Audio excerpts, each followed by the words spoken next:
such an unreal view of the moon this morning. But as per usual, this camera is not doing it justice. Alright, so welcome to first thing in the morning. Ridiculous insane o'clock. I'm currently on a new shift at work, which means I have to be in there about an hour or so before I normally would be in. Hard to get up in the morning, but it's nice to have that afternoon to yourself. So I made an interesting little discovery last night when it comes to the whole indie film thing. So I'll talk a little bit more about that later on, but right now I have to start my day's work, so I'll see you at my first break.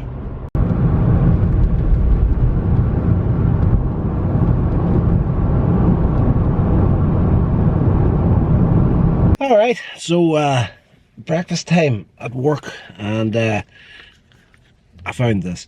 Over the past few weeks, if you've been following my review channel, which gets an upload once every 6 months or so at this point, I've been using the typical nerd background and whatnot. You got a few Star Wars cutouts and, you know, posters and whatnot, DVDs, and I wanted to switch that up a little bit, so I got rid of the computer desk. That sounds like off topic for this video, but it leads to where I got this at. My lens is absolutely knackered. It's been a cold morning, sun's out now, and everything's got condensation on it. So yeah, I've put up some new shelves, got rid of the computer desk, decluttered the whole place, just got it looking tasty to get the review channel going again. So what I did manage to do, and I would recommend hydrogen water just whenever I'm drinking this. So yeah, decluttered the room, the office space for the review channel. So I got into a few boxes and whatnot that I actually hadn't opened since I moved home from Korean. That's what you're looking at, 20 years ago at this point. I moved back up to where I'm currently living at now. So when I was going through the old stuff, I just decided then, you know, declutter, get rid of everything that I'm not using, and fresh start, more or less. So 20 years after the fact, I got into a few boxes that have been just in a wardrobe since I moved home. And I found this, and I've laughed my ass off.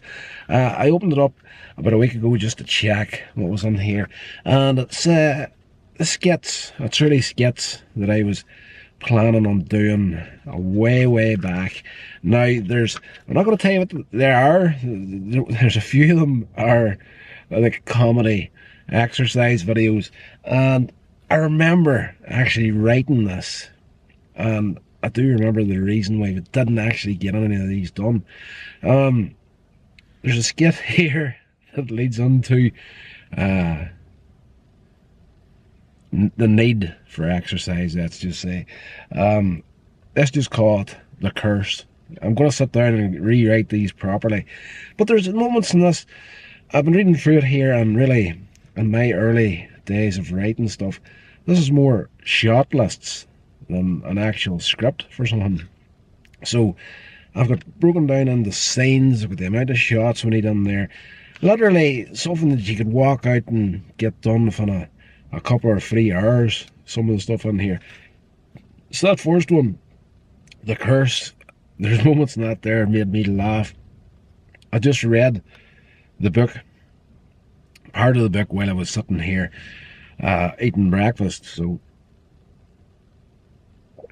there's some funny moments in that one alone. The exercise video, it just shows you that it's from a completely different time when it comes to video making and the state of the internet and whatnot. Some of the stuff in these exercise videos, I don't think that you would get away with today online unless there's a real shift in the culture soon.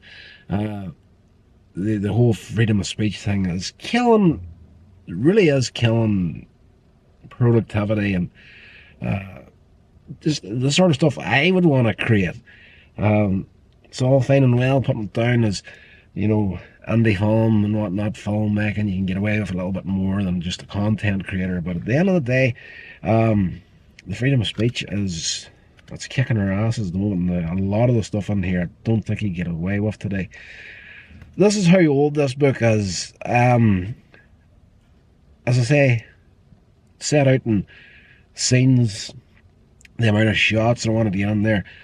It also has locations on here. There's a bar named in here from Korean that hasn't had that name in at least 19 years at this point. So that's how long I've been planning little skits and stuff and just getting nothing done.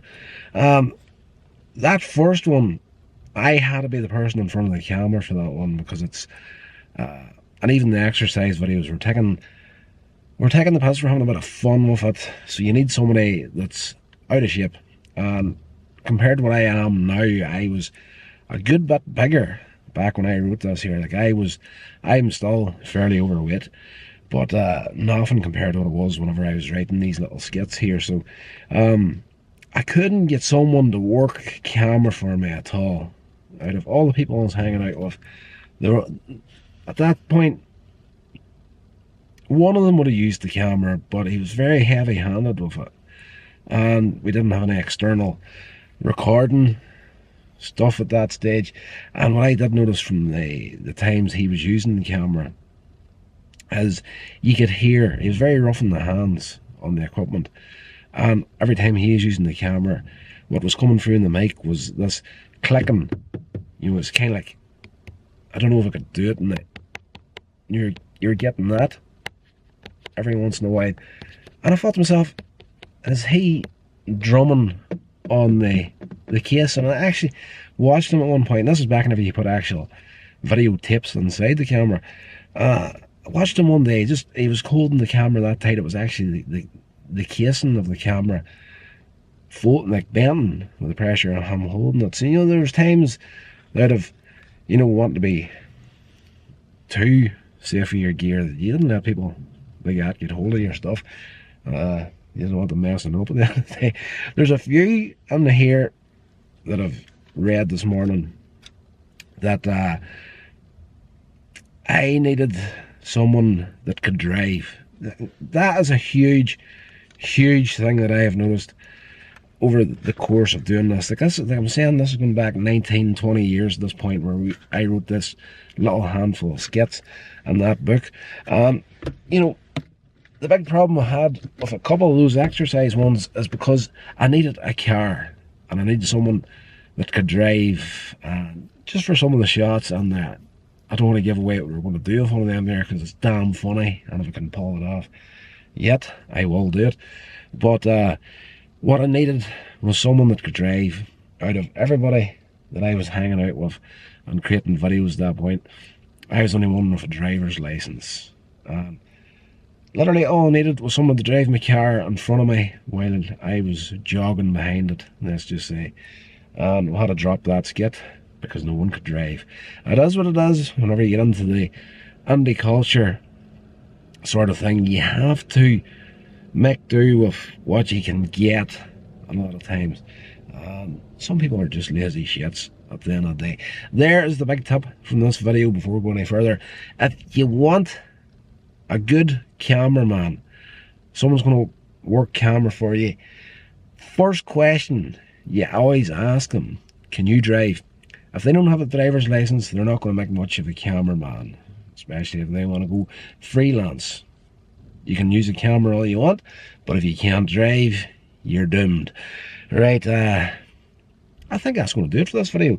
Talked away here longer than I thought I was going to do. So, yeah, indie film and skits and whatnot. It has been suggested recently I should do more skits on the channel.